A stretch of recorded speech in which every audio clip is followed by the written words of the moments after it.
اللہ کریم کی طرف سے جب کوئی آزمائش آئے تو پھر یہ سمجھیں کہ اس نے گناہ معاف کرنے کے لیے، کوئی بڑی مصیبت سے بچانے کے لیے کوئی چھوٹی سی تکلیف اگر آ جائے تو اس پہ صبر کریں. اللہ کریم فرماتا ہے ان اللہ مع الصابرین، اللہ کریم صبر کرنے والوں کے ساتھ ہے. واللہ یحب الصابرین، اللہ کریم صبر کرنے والوں سے محبت کرتا ہے. امام اعظم ابو حنیفہ رحمت اللہ تعالی علیہ، آپ کی ایک بات آپ کے سامنے عرض کرتا ہوں. حضرت امام اعظم، آپ کے والد ماجد کا انتقال ہوا اور آپ بہت بڑے تاجر بھی تھے، یہ بات یاد رکھیں. اور دوسری بات یہ یاد رکھیں کہ جس وقت کوئی مذہبی آدمی کاروبار کرتا ہو، اس کا کاروبار اچھا ہو، تجارت اچھی چل رہی ہو، تو ویسے ہی حاسدین جو ہیں وہ زیادہ بڑھ جاتے ہیں، حسد کرنے والوں کی لائن لمبی ہو جاتی ہے. حالانکہ یہ ہونا نہیں چاہیے،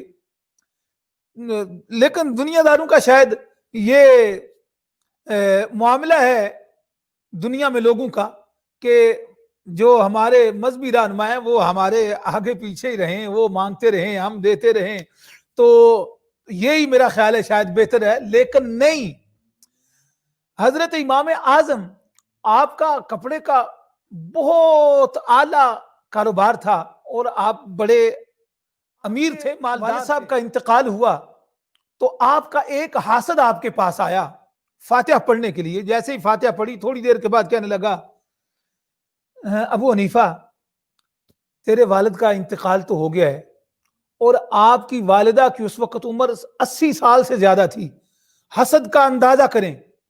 وہ کہتا ہے اے ابو حنیفہ، آپ ایسا کرو، آپ کے باپ کا انتقال ہو گیا ہے، آپ اپنی ماں کا نکاح میرے ساتھ کر دو. یہ دیکھیں کوئی بندہ ایسے کر سکتا ہے؟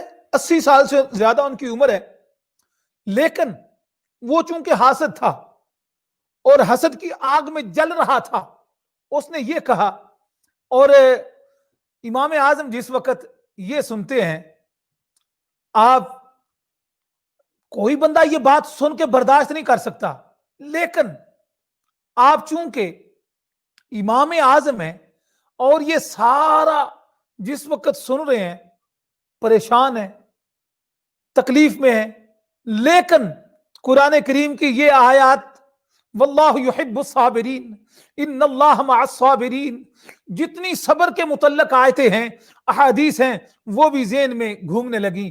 اور آپ نے جواب یہ دیا میں اپنی والدہ سے بات کروں گا، اگر ان کا پروگرام ہوا تو میں آپ جس وقت آپ نے یہ کہا وہ اٹھ کے آپ کی محفل سے جیسے ہی جانے لگا، ابھی 30 قدم نہیں چلا تھا، دیکھیں 30 قدم نہیں چلا، وہاں ہی ایسا کوئی دورہ پڑا، وہاں ہی پھڑک کے وہیں مر گیا.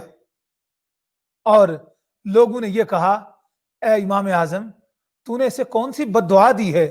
آپ نے کہا میں نے بد دعا تو کوئی نہیں دی، لیکن میرا صبر اس کی جان لے گیا. میں نے صبر کیا، اور اللہ کریم صبر کرنے والوں سے محبت کرتا ہے، وہ صبر کرنے والوں کے ساتھ ہے. اس کی بات پر اگر میں طیش میں آ جاتا، میں اس کو سزا دینا چاہتا، میں اس کو تھپڑ مار لیتا، کوئی اور گالی گلوچ یا کوئی اور ایسا معاملہ کر لیتا، لیکن میں نے سرکار کے فرمان کے مطابق صبر کیا ہے اور پھر میرے صبر نے اس کی جان لے لی ہے. اللہ کریم نے اس کا اجر عطا کیا اور میرے صبر نے اس کی جان لی ہے. حضرت امام احمد رضا امام اہل سنت، آپ کے ایک مرید تھے حضرت مولانا ظفر الدین بہاری رحمت اللہ تعالی علیہ. آپ کے پاس بیٹھے ہوئے ہیں اور خطوط آئے جن پر اعلیٰ حضرت کو لوگوں نے گالیاں لکھی ہوئی تھیں، کسی نے کچھ لکھا ہوا ہے، کسی نے کچھ لکھا ہوا ہے، اور بدتمیزی کر رہے ہیں. جس وقت آپ کے مرید تھے نا مولانا ظفر الدین صاحب، انہوں نے جس وقت یہ خطوط دیکھے بڑے غصے میں آئے اور اعلیٰ حضرت سے کہتے ہیں کہ میں ان پر مقدمہ کروں گا، میں ان کو ایسے نہیں چھوڑوں گا، میں مقدمہ کروں گا ان پر.